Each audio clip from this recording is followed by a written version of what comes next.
சுமதியை பள்ளிப்பட்டா நீ தான் அள்ளி போட்டிருக்க. இங்கே வச்சிருந்துச்சு சாக்கு அங்கிட்டு தானே போய் வச்சிருந்து சாரி சாக்க பக்கம் அதுக்குள்ளே போய் குப்பையில் போட்டுட்டா. நாங்கள் மேலே நீ ஓமகுண்டத்தில் போட்ட காசு அள்ளி போட்டுறதுக்கு இப்போ பேசுகிறான்.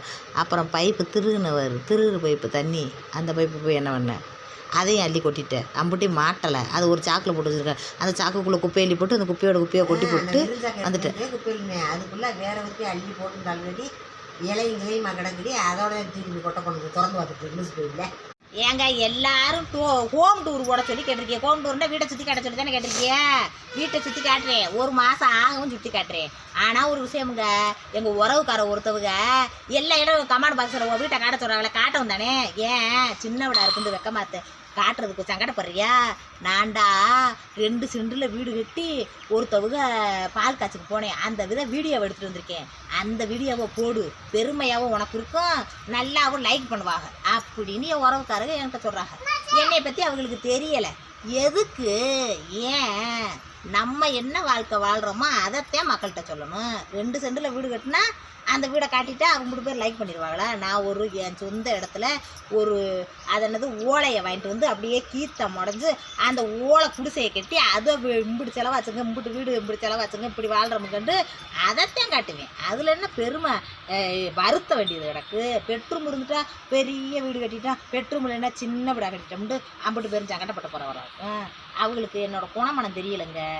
இப்படிலாம் யாராவது சொல்லுவாங்களா? நான் அவங்கள சத்தம் போட்டு வந்துட்டேன். எதுக்கு?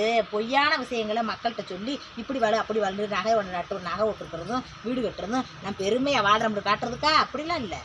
நம்ம வாழ்க்கையில் சிக்கனமாக இருந்து ஒரு பொம்பளையாக நல்லபடியாக குடும்பம் நடத்தணும்னா இந்த மாதிரி உறவுகளோட சந்தோஷமாக இருக்கலாம், இந்த மாதிரி வீடு கட்டலாம், இந்த மாதிரி நகை நட்டு எடுக்கலாம், இந்த மாதிரி உழைக்கணும், இந்த மாதிரி சிக்கனமாக இருக்கணும் அப்படின்னு 4 பேர் பார்த்து தெரிஞ்சுக்கிட்டு அதுபடி வாழ்வாங்கன்றதுக்காகத்தான். பெருமைக்காக கிடையவே கிடையாது. பெருமைக்காக வாழ்கிறவங்க வாழ்க்கை வேஸ்ட்டு. என்னை பொறுத்தளவுக்கு அவங்க பூரா வாழ்க்கையில் கஷ்டப்பட்டுக்கிட்டு துயரப்படுறது துன்பப்படுறது தான் தெரிவாங்க. இதுதான் உண்மை. என்ன மக்களே, என் உறவுகளுக்கு ஏதாவது அறிவு இருக்கா?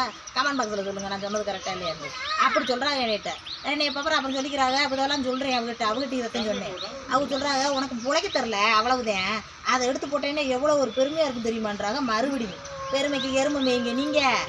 எனக்கு என் சொந்த வீடை காட்டி இதுதான் என்ன வீடு, இதில் தான் நான் பிள்ளை குட்டிகளோட வாழ்கிறேன்னு காட்டினா அது போதும். என்னங்க, நல்லபடியாக எல்லாரும் என்னைய போல் சிக்கனமாக இருக்கணுன்றதுக்காகத்தான் எல்லாத்தையுமே எடுத்து காட்டுறது உங்கள்கிட்ட. நான் கடை ஓடுறேன்னு சொல்கிறது, நான் வடை ஓடுறேன், அதை விற்கிறேன், இப்படி வியாபாரம் பார்க்குறேன், இப்படி காசு சம்பாதிக்கிறேன், இப்படி வீடு கட்டுறேன், இப்படி நகை ஓடுறேன்னு சொல்கிறதுலாம் காரணம் 10 பேர் பொம்பளை இதை பார்க்குறப்ப நம்மளும் இப்படி பொழைச்சாண்டையா அப்படின்னு நினச்சிட்டேன்டா அது எனக்கு பெரிய கிஃப்ட்டு, பெரிய சந்தோஷம். அதைத்தான் சொல்கிறேன். அதுங்களுக்கு அது புரியலை, அதனால தான் பெருமைக்கு